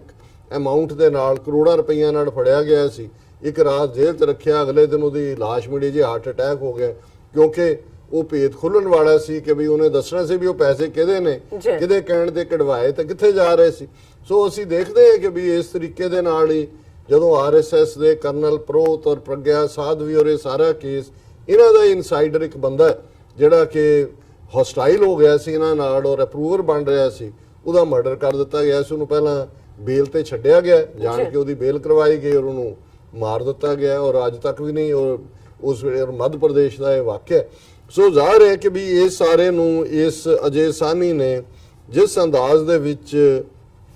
ਬਣਾਇਆ, ਉਸ ਨੂੰ ਹੀ ਜਦੋਂ ਅਸੀਂ ਹੁਣ ਵਧਾਈ ਦੀ ਗੱਲ ਕਰ ਲਈਏ, ਕਿਉਂਕਿ ਇਹ ਨਾ ਲੱਗੇ ਕਿ ਵੀ ਉਹ ਪੰਜਾਬੀ 'ਚ ਕਹਿੰਦੇ ਨੇ ਵੀ ਦੇ ਕੇ ਹੋਕਾ ਵੰਗਾਂ ਦਾ ਕੱਢ ਵਿਖਾਇਆ ਚੱਕੀ ਰਾਹ। ਜੇ ਹੁਣ ਵੰਗਾਂ ਦੀ ਗੱਲ ਕੀਤੀ ਹੈ ਤਾਂ ਵੰਗਾਂ ਹੀ ਵੇਚੀਏ, ਚੱਕੀ ਰਾਹ ਨਾ ਦਿਖਾਈਏ। ਪਰ ਹੁਣ ਇਸੇ ਹੀ ਅਜੇ ਸਾਨੀ ਦੇ ਇਸ ਆਰਟੀਕਲ ਤੇ ਬੇਸਡ ਸਾਡੇ 17 ਨੂੰ ਅਪੜੇ ਪਰ ਬੇਸ਼ਰਮ, ਬੇਹਿਆ, ਬਦ ਕਲਾਮ ਔਰ ਬਦ ਇਖਲਾਕ ਕਪਤਾਨ ਸਾਹਿਬ ਜੀ, ਉਹਨਾਂ ਨੇ ਵੀ ਅਜੀਤ ਡੋਵਲ ਦੀ ਸਟੇਟਮੈਂਟ ਜਿਹੜੀ ਅੱਗੇ ਪੜ੍ਹ ਦਿੱਤੀ ਔਰ ਉਹਨਾਂ ਨੇ ਕਿਹਾ Punjab CM captain Amarinder lashes out at Canada for continued support to Khalistan movement. ਉਹਨਾਂ ਨੇ ਵੀ ਕੈਨੇਡਾ ਦੀ ਸਰਕਾਰ ਔਰ ਉਹ ਵਿਚਾਰਾ ਮੁੰਡੂ ਜਿਹਾ ਪ੍ਰਾਈਮ ਮਿਨਿਸਟਰ ਜਸਟਿਨ ਟਰੂਡੋ, ਭਲਾ ਜਿਹਾ ਮੁੰਡਾ ਜਿਹੜਾ ਲੱਗਦਾ ਕਿ ਇਹ ਸਾਊ ਮੁੰਡਾ, ਔਰ ਇਹ ਬਦਮਾਸ਼ ਬਦਕਾਰ ਆਦਮੀ, ਔਰ ਇਹ ਉਹਨੂੰ ਕਹਿ ਰਿਹਾ ਕਿ ਜੀ ਇਹ ਕੈਨੇਡਾ ਦਾ ਇਹ ਜਿਹੜਾ ਇਹਨਾਂ ਨੇ ਖਾਲਿਸਤਾਨੀਆਂ ਨੂੰ ਓਵਰਟ ਐਂਡ ਕੋਵਰਟ, ਉੱਤੋਂ ਵੀ ਥੱਲੋਂ ਵੀ, ਇਹ ਸਾਰੇ ਪਾਸਿਓਂ, ਔਰ ਕਹਿ ਰਿਹਾ Punjab chief minister Amarinder Singh has lambasted the Canadian government for its overt and covert support to Khalistan movement, ਕਿ ਉਹ ਦੋਨਾਂ ਨੂੰ ਇਹ ਖਾਲਿਸਤਾਨ ਮੂਵਮੈਂਟ ਨੂੰ ਜਿਹੜਾ ਓਪਨਲੀ ਵੀ ਔਰ ਲੁਕਵੇਂ ਢੰਗ ਨਾਲ ਵੀ ਮਦਦ, warning that Toronto's failure to check anti-India activities being carried out from its soil would be detrimental to its own security and interests in long run। Canada ਨੂੰ ਕਹਿ ਰਿਹਾ ਕਿ ਦੇਖੋ ਅੱਜ ਤੁਸੀਂ ਖਾਲਿਸਤਾਨੀਆਂ ਦੀ ਖੁੱਲ੍ਹ ਕੇ ਔਰ ਲੁਕਵੇਂ ਢੰਗ ਨਾਲ ਮਦਦ ਕਰ ਰਹੇ ਹੋ, ਇਹ ਤੁਹਾਡੀ ਸਿਕਿਉਰਿਟੀ ਜਿਹੜੀ ਅਲਟੀਮੇਟਲੀ ਤੁਹਾਡਾ ਹੀ ਬੇੜਾ ਗਰਕ ਹੋਏਗਾ। ਉਹ ਨਿੱਕੀ ਜਿਹੀ ਸਟੇਟ 2 ਸਾਲ ਹੋ ਗਏ ਨੇ ਵੀ ਜਿਹਦੇ 'ਚ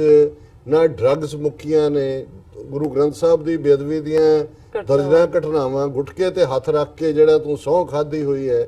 ਉਹ ਹੈ, ਜੇਲ੍ਹਾਂ ਦੇ ਵਿੱਚ ਤੁਹਾਡੇ ਕੀ ਚੱਲ ਰਿਹਾ ਕੀ ਨਹੀਂ ਚੱਲ ਰਿਹਾ, ਉਹ ਘਟਨਾਵਾਂ ਦੱਸ ਰਹੀਆਂ ਨੇ ਵੀ ਕੀ ਹੈ, ਕਿਸ ਹੱਦ ਤੱਕ ਲਾਅ ਐਂਡ ਆਰਡਰ ਦੇ ਨਾਂ ਥੱਲੇ ਕਰਪਸ਼ਨ, ਚੋਰ ਬਾਜ਼ਾਰੀ, ਇਨਸਿਕਿਉਰਿਟੀ, ਬੱਚਿਆਂ ਦਾ ਬਾਹਰ ਨਿਕਲਣਾ ਜਿਹੜਾ ਉਹ ਬਿਲਕੁਲ ਇਦਾਂ ਦਾ ਮਾਹੌਲ ਤਾਂ ਕਦੇ ਐਕਸਟ੍ਰੀਮ ਜਿੱਥੇ ਮਿਲਟਰੀ ਇਨਸਰਜੈਂਸੀਜ਼ ਰਹੀਆਂ ਉੱਥੇ ਨਹੀਂ ਸੀ ਹੁੰਦਾ। ਜੋ ਜਬ ਇਹ ਕੈਨੇਡਾ ਨੂੰ ਸਲਾਹ ਦੇ ਰਹੇ ਕਿ ਜੀ ਇਹ ਤੁਹਾਡੀ ਸਿਕਿਉਰਿਟੀ ਤੇ ਤੁਹਾਡਾ ਫਲਾਣਾ ਜਿਹੜਾ ਉਹ ਖਤਰੇ 'ਚ ਹੋਏਗਾ। ਫਿਰ ਉਹਨੇ ਉਹੀ ਅਜੇ ਸਾਨੀ ਦਾ, ਕੇਪੀ ਗਿੱਲ ਦੇ ਜਵਾਈ ਦਾ ਜਿਹੜਾ ਉਹ ਜੌਨ ਮੇਜਰ ਕਮਿਸ਼ਨ ਦੀ ਰਿਪੋਰਟ, ਕਨਿਸ਼ਕਾ ਬੌਂਬਿੰਗ, ਇਹ ਸਾਰੇ ਨੂੰ ਕੋਟ ਕੀਤਾ। ਫਿਰ ਉਹਨਾਂ ਨੇ ਕਿਹਾ ਕਿ ਵੀ ਇਹ ਜਿਹੜਾ ਉਹ ਕਹਿੰਦਾ ਜੀ ਦੇਖੋ ਇਹ ਇੱਥੇ ਵੀ ਆਇਆ ਸੀ ਜਸਟਿਨ ਟਰੂਡੋ, ਮੈਂ ਲਿਸਟ ਦਿੱਤੀ ਸੀ ਖਾਲਿਸਤਾਨੀ ਜਿਹੜੇ ਨਹੀਂ ਅੱਤਵਾਦੀ, ਕੋਈ ਕਾਰਵਾਈ ਨਹੀਂ ਕੀਤੀ। ਬਸ ਵੀ ਤੇਰਾ ਹੀ ਤੇਰੀ ਲਿਸਟ ਉਹ ਤਾਂ ਉਹਨੇ ਉੱਥੇ ਹੀ ਸੁੱਟਤੀ ਹੋਣੀ ਹੈ ਟਰੈਸ਼ 'ਚ। ਉਹਨਾਂ ਨੂੰ ਪਤਾ ਹੈ ਵੀ ਤੁਹਾਡੇ ਕੀ ਸਬੂਤ ਨੇ। ਤੁਹਾਡੀ ਹਕੂਮਤ ਤੁਹਾਨੂੰ ਜੂਨ 84 ਦੇ ਹਮਲਾ ਕਰਨ ਵਾਲੇ ਅੱਤਵਾਦੀ ਨਹੀਂ ਨਜ਼ਰ ਆਏ ਕਿ ਨਵੰਬਰ 84 ਦੀ ਸਿੱਖ ਨਸਲਕੁਸ਼ੀ ਵਾਲੇ ਨਜ਼ਰ ਨਹੀਂ ਆਏ। ਜੇ ਤੁਸੀਂ ਆਪਣੇ ਮੁਲਕ ਦੇ ਵਿੱਚ ਉਹਨਾਂ ਜਿਹੜਾ ਦਹਿਸ਼ਤਗਰਦ ਜਿਨ੍ਹਾਂ ਨੇ ਸਟੇਟ ਟੈਰਰਿਜ਼ਮ ਕੀਤਾ ਹੈ ਉਹਨਾਂ ਨੂੰ ਸਜ਼ਾਵਾਂ ਦੇਣ ਤੋਂ ਤੁਸੀਂ ਭਗੌੜੇ ਹੋ ਜਾਂ ਤੁਹਾਨੂੰ ਉੱਥੇ ਨਜ਼ਰ ਨਹੀਂ ਆਏ, ਤੁਹਾਡਾ ਹੱਕ ਕੀ ਬਣਦਾ? ਤੁਸੀਂ ਕੈਨੇਡਾ ਵਰਗੇ ਇੱਕ ਸਿਵਲਾਈਜ਼ਡ ਮੁਲਕ ਨੂੰ ਕਹੋ ਕਿ ਉਹਨੇ ਕੀ ਕਰਨਾ ਹੈ ਤੇ ਕੀ ਨਹੀਂ ਕਰਨਾ। ਔਰ ਇਹ ਅਮਰਿੰਦਰ ਜਿਹੜਾ ਜਦੋਂ ਬਿਆਨ ਦੇ ਰਿਹਾ ਨਾਲ ਦੀ ਨਾਲ ਜਿਹੜੇ ਉਹ ਮਰਡਰਰ 4 ਯੂਪੀ ਦੇ ਆਫੀਸਰ ਨੇ ਪੁਲਿਸ ਦੇ, ਉਹਨਾਂ ਨੂੰ 5 ਸਾਲ ਬਾਅਦ ਜਿਹੜਾ ਉਹ ਛੱਡ ਰਿਹਾ ਉਹਨਾਂ ਦੀ ਉਮਰ ਕੈਦ ਨੂੰ ਖਤਮ ਕਰਕੇ। ਤੇ ਤੁਹਾਡਾ ਕੀ ਤੁਸੀਂ ਜਿਹੜੇ ਦਹਿਸ਼ਤਗਰਦਾਂ ਨੇ ਪੰਜਾਬ 'ਚ ਯੂਨੀਫਾਰਮ ਪਾ ਕੇ ਤੁਹਾਡੀ ਸਟੇਟ ਪੁਲਿਸ ਨੇ ਸਾਡੇ ਨੌਜਵਾਨ ਮਾਰੇ ਨੇ ਉਹਨਾਂ ਨੂੰ ਤੁਸੀਂ ਛੱਡ ਰਹੇ ਹੋ ਔਰ ਕੈਨੇਡਾ ਨੂੰ ਕਹਿ ਰਹੇ ਜੀ ਮੈਂ ਉਹ ਲਿਸਟ ਦਿੱਤੀ ਸੀ ਉੱਤੇ ਕੋਈ ਕਾਰਵਾਈ ਨਹੀਂ ਕੀਤੀ। ਲੇਕਿਨ ਮੈਂ ਜਿਹੜਾ ਵਧਾਈ ਵਾਲੀ ਗੱਲ ਕਰਨਾ ਕਿਉਂਕਿ ਕੁਝ ਚੀਜ਼ਾਂ ਕਹਿੰਦੇ ਨੇ ਵੀ ਡੈਵਲ ਮਸਟ ਬੀ ਗਿਵਨ ਹਿਸ ਡਿਊ, ਕਿ ਜਦੋਂ ਤੁਸੀਂ ਹਿੱਸਾ ਵੰਡਦੇ ਹੋ ਜੇ ਸ਼ੈਤਾਨ ਨੇ ਵੀ ਵਿੱਚ ਆਪਣਾ ਇੱਕ ਅੱਧਾ ਟੈਂਟੈਕਲ ਕੱਢ ਕੇ ਹਿੱਸਾ ਪਾਇਆ ਤੇ ਸ਼ੈਤਾਨ ਨੂੰ ਵੀ ਜਿਹੜਾ ਭਾਵੇਂ ਅੰਬ ਦੀ ਉਹਨੂੰ ਗਿਟਕੀ ਦੇ ਦਿਓ ਉਹਨੂੰ ਦੇਣਾ ਜ਼ਰੂਰ ਕੁਝ ਚਾਹੀਦਾ। ਹੁਣ ਜਿਹੜੀ ਗੱਲ ਵਧਾਈ ਦੀ ਹੱਕਦਾਰ ਹੈ ਅਮਰਿੰਦਰ ਜਿਹਦਾ ਹੱਕਦਾਰ ਹੈ captain Amarinder Singh urged the Narendra Modi government at the centre. ਉਹਨੇ ਚਿੱਠੀ ਮੋਦੀ ਨੂੰ ਵੀ ਲਿਖੀ ਔਰ ਕੀ ਅਰਜ ਕੀਤਾ to take serious cognizance of these reports disclosures to mount global pressure on India on Canada ਕਿ ਇਹ ਜੋ ਰਿਪੋਰਟਾਂ ਜੋ ਚੱਲ ਰਿਹਾ ਇਹਦਾ ਬਹੁਤ ਗੰਭੀਰ ਨੋਟਿਸ ਲਓ। ਸਿਰਫ ਚਾਹ ਪਕੌੜਿਆਂ ਦਾ ਧਿਆਨ ਨਾ ਰੱਖੋ, ਇਸ ਦੇ ਉੱਤੇ ਤੁਸੀਂ ਗਲੋਬਲੀ ਪ੍ਰੈਸ਼ਰ ਬਿਲਡ ਕਰੋ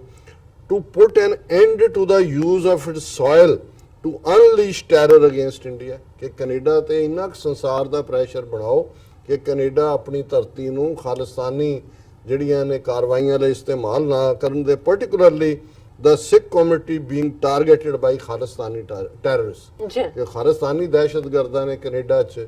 ਸਿੱਖ ਕਮਿਊਨਿਟੀ ਨੂੰ ਟਾਰਗੇਟ ਕੀਤਾ ਹੋਇਆ ਔਰ ਇਹ ਪ੍ਰੈਸ਼ਰ ਕਰੋ। ਪਰ ਇਹ ਅਧਿਕ ਵਧਾਈ ਦੀ ਅਜੇ ਗੱਲ ਬਣ ਰਹੀ ਹੈ, ਅਜੇ ਪੂਰੀ ਵਧਾਈ ਜਿਹੜੀ ਆ ਉਹ ਦੇਣੀ ਹੈ। ਉਹ ਇਹਦੇ ਘਰ ਦੇ ਬਾਹਰ ਖੁਸਰੇ ਵੀ ਭੇਜਣੇ ਨੇ ਨੱਚਣ ਦੇ ਲਈ। ਉਹ ਕਹਿੰਦਾ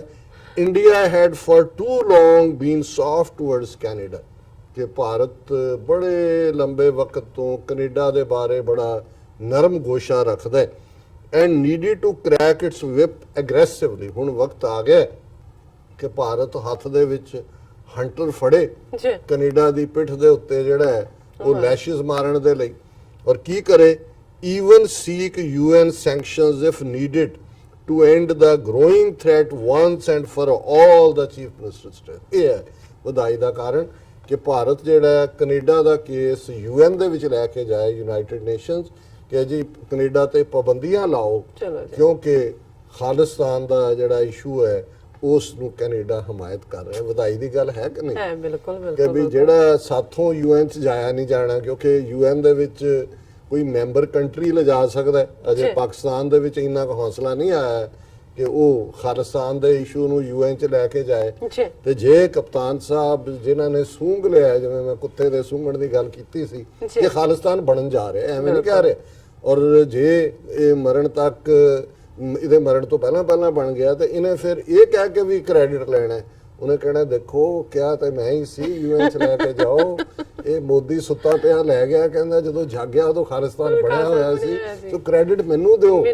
ਕਿ ਮੈਂ ਜਿਹੜਾ ਖਾਲਿਸਤਾਨ ਬਣਾ ਕੇ ਦਿੱਤਾ। ਚਲੋ ਇਹ ਤਾਂ ਹੁਣ ਇਹ ਸੁੰਘਣ ਵਾਲਾ ਹੀ ਦੱਸ ਸਕਦਾ ਪਰ ਇਹਦੇ ਮੂੰਹ 'ਚ ਘਿਓ ਸ਼ੱਕਰ ਉਹ ਵੈਸੇ ਮਰੇ ਦੇ ਵੀ ਸਾਡੇ ਘਿਓ ਹੀ ਪਾਉਂਦੇ ਨੇ ਸੋ ਉਹ ਉਹਨੇ ਹੁਣ ਅਰੂਸਾ ਆਲਮ ਨੇ ਪਤਾ ਨਹੀਂ ਪਾਉਣਾ ਕਿ ਨਹੀਂ ਪਾਉਣਾ ਪਰ ਜੇ ਇਹਦੀ ਗੱਲ ਤੇ ਮੋਦੀ ਮੰਨ ਗਿਆ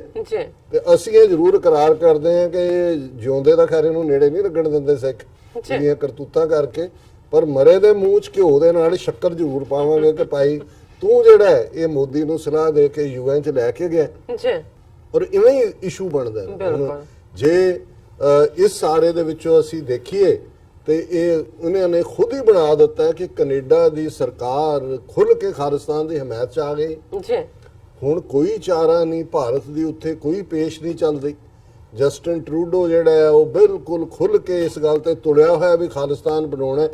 ਤੇ ਅਮਰਿੰਦਰ ਕਹਿੰਦਾ ਵੀ ਹੁਣ ਤੁਸੀਂ ਇੱਕੋ ਹੀ ਤੁਹਾਡੇ ਕੋਲ ਹੱਲ ਹੈ ਵੀ ਯੂਨਾਈਟਿਡ ਨੇਸ਼ਨ ਦੇ ਵਿੱਚ ਜਾਓ ਉੱਥੇ ਕਹੋ ਜੀ ਕੈਨੇਡਾ ਤੇ ਆਰਥਿਕ ਪਾਬੰਦੀਆਂ ਲਾਓ ਤੇ ਜੇ ਫਿਰ ਯੂਐਨ 'ਚ ਇੰਡੀਆ ਜਾਏਗਾ ਦੱਸੇਗਾ ਨਾ ਖਾਲਿਸਤਾਨ ਕੀ ਹੈ ਫਿਰ ਦੱਸੇਗਾ ਵੀ ਫਿਰ ਕੈਨੇਡਾ ਦੱਸੇਗਾ ਇਹਨਾਂ ਨੂੰ ਕਿ ਉਹ ਖਾਲਿਸਤਾਨ ਦੀ ਹਮਾਇਤ ਕਿਉਂ ਕਰ ਰਿਹਾ ਜੀ। ਔਰ ਜਦੋਂ ਇਸ ਕਿਸਮ ਦੀ ਵਿਚਾਰ ਚਰਚਾ ਸ਼ੁਰੂ ਹੁੰਦੀ ਹੈ ਫਿਰ ਗੱਲਾਂ ਚੋਂ ਹੀ ਕੁਝ ਨਿਕਲਦਾ, ਗੱਲਾਂ ਅੱਗੇ ਤੁਰਦੀਆਂ ਨੇ। ਔਰ ਫਿਰ ਅਮਰਿੰਦਰ ਸਿੰਘ ਨੂੰ ਵੀ ਪਤਾ ਹੈ ਵੀ ਪੰਜਾਬੀ ਦਾ ਇਹ ਅਖਾਣ ਵੀ ਆ ਕਿ ਗੱਲ ਕਹਿੰਦੀ ਆ ਤੂੰ ਮੈਨੂੰ ਮੂੰਹ ਕੱਢ ਮੈਂ ਤੈਨੂੰ ਪਿੰਡੋਂ ਕੱਢਾਂ। ਫਿਰ ਜਿਹੜਾ ਇਹ ਸੋ ਮੈਂ ਸਮਝਦਾ ਵੀ ਅਮਰਿੰਦਰ ਸਿੰਘ ਵਧਾਈ ਦਾ ਹੱਕਦਾਰ ਹੈ ਕਿ ਜੇ ਮੋਦੀ ਉਹਦੀ ਸਲਾਹ ਮੰਨ ਜਾਏ ਔਰ ਇਹ ਦਿੱਤੀ ਦਾ ਜੀਤ ਡੋਵਲ ਨਹੀਂ ਹੈ, ਹੁਣ ਉਹਦੀ ਅਗਲੀ ਕੀ ਖੇਡ ਹੈ। ਪਰ ਇਹ ਤਾਂ ਹੈ ਬਟ ਇੱਕ ਵਾਰਨਿੰਗ ਇਸ ਦੇ ਵਿੱਚ ਜ਼ਰੂਰ ਲੁਕੀ ਹੋਈ ਹੈ ਜਿਹਨੂੰ ਸਾਨੂੰ ਗੰਭੀਰਤਾ ਨਾਲ ਲੈਣ ਦੀ ਲੋੜ ਹੈ ਕਿ ਭਾਰਤੀ ਏਜੰਸੀਆਂ ਅਜੀਤ ਡੋਵਲ ਦੇ ਥੱਲੇ ਕੋਈ ਨਾ ਕੋਈ ਦਹਿਸ਼ਤਗਰਦੀ ਦੀ ਕਾਰਵਾਈ ਕੈਨੇਡਾ, ਅਮਰੀਕਾ, ਇੰਗਲੈਂਡ, ਯੂਰਪ ਕਿਸੇ ਥਾਂ ਤੇ ਜ਼ਰੂਰ ਪਲਾਨ ਕਰ ਰਹੀ ਹੈ ਤਾਂ ਕਿ ਆਲਰੇਡੀ ਇਹ ਜਿਹੜੀ ਖਾਮਖਾ ਦੀ ਡਸਟ ਕ੍ਰੀਏਟ ਕੀਤੀ ਹੋਈ ਹੈ, ਜਿਹੜੀ ਇੱਕ ਤੁਸੀਂ ਹੁੰਦਾ ਹੈ ਵੀ ਘੱਟਾ ਕ੍ਰੀਏਟ ਕਰਦੇ ਹੋ ਜਾਂ ਜਿਹਨੂੰ ਸਮੋਕ ਸਕਰੀਨ ਵੀ ਕਹਿੰਦੇ ਨੇ, ਇਹਦੇ ਪਿੱਛੇ ਖੇਡ ਕੋਈ ਹੋਰ ਹੁੰਦੀ ਹੈ। ਔਰ ਇਹ ਅਜੀਤ ਡੋਵਲ ਦਾ ਸ਼ੋ ਬॉय, ਹਿੰਦੂ ਤੋਂ ਵੀ ਸ਼ੋ ਬॉय ਤਾਂ ਹੈ ਹੀ ਹੈ। ਇਹ ਜਿਹੜਾ ਇਹ ਗੱਲ ਕਰ ਰਿਹਾ ਹੈ ਬਾਰ-ਬਾਰ ਕੈਨੇਡਾ ਓਵਰਟ ਐਂਡ ਕੋਵਰਟ ਇਹ ਟਰਮ ਇਸਤੇਮਾਲ ਕਰਨੀ ਹੈ, ਟਿਪੀਕਲ ਇੰਟੈਲੀਜੈਂਸ ਟਰਮ ਹੈ। ਇਹ ਦੱਸਦੀ ਹੈ ਕਿ ਜਿਹਨੂੰ ਕਹਿੰਦੇ ਨੇ ਵੀ they have some mischief up their sleeves, ਇਹਨਾਂ ਦੀਆਂ ਆਸਤੀਨਾਂ ਦੇ ਵਿੱਚ ਕੋਈ ਨਾ ਕੋਈ ਸ਼ਰਾਰਤ ਔਰ ਕੋਈ ਨਾ ਕੋਈ ਖੇਡ ਜਿਹੜੀ ਹੈ ਉਹ ਲੁਕੀ ਹੋਈ ਹੈ। ਔਰ ਇਸ ਗੱਲ ਤੋਂ ਸਾਨੂੰ ਖਬਰਦਾਰ ਹੋਣ ਦੀ ਲੋੜ ਹੈ। ਸਾਡਾ ਕੇਸ ਖਾਲਿਸਤਾਨ ਦਾ ਦੁਨੀਆ ਦੇ ਕਿਸੇ ਵੀ ਕੋਰਟ ਦੀ ਸਕਰੂਟਨੀ, ਉਹ UN ਚਾਰਟਰ ਹੋਏ, ਇੰਟਰਨੈਸ਼ਨਲ ਲਾਅ ਹੋਏ, ਸਾਡਾ ਬੇਸਿਕ ਹੱਕ ਹੈ ਰਾਈਟ ਆਫ ਸੈਲਫ ਡਿਟਰਮੀਨੇਸ਼ਨ। ਔਰ ਸਾਨੂੰ ਜਿਹੜਾ ਹਰ ਹਾਲਤ ਦੇ ਵਿੱਚ ਪੀਸਫੁਲ ਰਹਿੰਦੇ। ਔਰ ਇਹ ਗੱਲ ਮੈਂ ਰਿਪੀਟ ਕਰਨਾ ਚਾਹੁੰਦਾ, ਪੰਜਾਬ ਦੀ ਧਰਤੀ ਤੇ ਲੜਾਈ ਬਾਈ ਆਲ ਮੀਨਸ ਜੋ ਹਕੂਮਤ ਸਟੇਟ ਟੈਕਟਿਕ ਅਪਣਾਏਗੀ ਉਹੀ ਲੋਕ ਕਰਨਗੇ, ਪਰ ਡਾਇਸਪੋਰਾ ਦੇ ਵਿੱਚ ਅਸੀਂ peacefully within the ambit of UN charter, international law, right of self determination ਆਪਣੇ ਖਾਲਿਸਤਾਨ ਦੇ ਹੱਕ ਨੂੰ ਹਾਸਲ ਕਰ ਸਕਦੇ ਹਾਂ। ਔਰ ਇਹੀ ਸਾਡਾ ਤਰੀਕਾ ਰਹਿਣਾ ਚਾਹੀਦਾ ਹੈ। ਕਿਸੇ ਵੀ ਕਿਸਮ ਦੀ ਵਾਇਲੈਂਸ ਜਿਹੜੇ ਕਰਨ ਵਾਲੇ ਕੋਈ ਵੀ ਏਜੰਟ ਪ੍ਰੋਵੋਕੇਟਿਵ ਵੀ ਹੋਣ ਉਹਨਾਂ ਨੂੰ ਪਛਾਣੀਏ ਔਰ ਇਹ ਸਾਡੀ ਨਜ਼ਰ ਜਾਣੀ ਚਾਹੀਦੀ ਹੈ ਕਿ ਇਹ ਅਜੀਤ ਡੋਵਲ ਦੇ ਪੁੱਤਰ ਹੋਣਗੇ ਜਿਹੜੇ ਵੀ ਇਸ ਕਿਸਮ ਦੀ ਕਾਰਵਾਈ ਕਰਨ। ਬਿਲਕੁਲ ਔਰ ਸਭ ਪਹਿਲਾਂ ਇਸ਼ੂ ਸਾਡੇ ਦਰਸ਼ਕਾਂ ਨਾਲ ਡਿਸਕਸ ਕਰਨ ਲਈ ਤੁਹਾਡਾ ਬਹੁਤ ਬਹੁਤ ਸ਼ੁਕਰੀਆ। ਥੈਲੇ ਬ੍ਰੇਕ ਤੋਂ ਪਹਿਲਾਂ ਅਸੀਂ ਆਪਣੇ ਦਰਸ਼ਕਾਂ ਦੇ ਸਰੋਤਿਆਂ ਨੂੰ ਅਪੀਲ ਤੇ ਬੇਨਤੀ ਕਰਦੇ ਹਾਂ ਵਿਊਅਰਸ, ਜਿਸ ਤਰ੍ਹਾਂ ਕਿ ਤੁਸੀਂ ਜਾਣਦੇ ਹੋ ਕਿ TV 84 ਇੱਕ ਪੰਥਕ ਚੈਨਲ ਹੈ। TV 84 ਸਿੱਖਾਂ, ਕਸ਼ਮੀਰੀਆਂ ਅਤੇ ਭਾਰਤ ਦੀਆਂ ਨੌਰਥ ਸਟੇਟਾਂ ਦੇ ਲੋਕਾਂ ਦੇ ਸਵੈ-ਨਿਰਣੇ ਦੇ ਹੱਕਾਂ ਦਾ ਹਾਮੀ ਹੈ। ਅਸੀਂ ਚਾਹਾਂਗੇ ਕਿ ਤੁਸੀਂ TV 84 ਦੀ ਚੜ੍ਹਦੀ ਕਲਾ ਲਈ ਵੱਧ ਤੋਂ ਵੱਧ ਡੋਨੇਟ ਕਰੋ। ਡੋਨੇਟ ਕਰਨ ਲਈ ਸਾਡੀ ਵੈਬਸਾਈਟ tv84.tv ਤੇ ਜਾ ਕੇ ਪੇਪਲ ਦੀ ਵਰਤੋਂ ਕਰਕੇ ਵਨ ਟਾਈਮ ਡੋਨੇਟ ਕਰ ਸਕਦੇ ਹੋ, ਮੰਥਲੀ ਡੋਨੇਟ ਵੀ ਕਰ ਸਕਦੇ ਹੋ। ਤੁਸੀਂ TV 84 ਦੇ ਨਾਮ ਤੇ ਚੈੱਕ ਬਣਾ ਕੇ ਸਾਨੂੰ ਮੇਲ ਵੀ ਕਰ ਸਕਦੇ ਹੋ ਸਾਡੇ ਇਸ ਪਤੇ ਤੇ 36-01 37th Avenue, Long Island City, New York 11101 USA, ਜਾਂ ਫਿਰ ਤੁਸੀਂ ਸਾਨੂੰ ਫੋਨ ਰਾਹੀਂ ਵੀ ਸੰਪਰਕ ਕਰ ਸਕਦੇ ਹੋ ਸਾਡੇ ਫੋਨ ਨੰਬਰ ਤੇ 5164060694। Thank you so much viewers. ਵਿਚਾਰਾਂ ਦਾ ਸਿਲਸਿਲਾ ਇਸ ਤਰ੍ਹਾਂ ਚੱਲਦਾ ਰਹੇਗਾ। ਮਿਲਦੇ ਹਾਂ ਛੋਟੇ ਜਿਹੇ ਬ੍ਰੇਕ ਤੋਂ ਬਾਅਦ।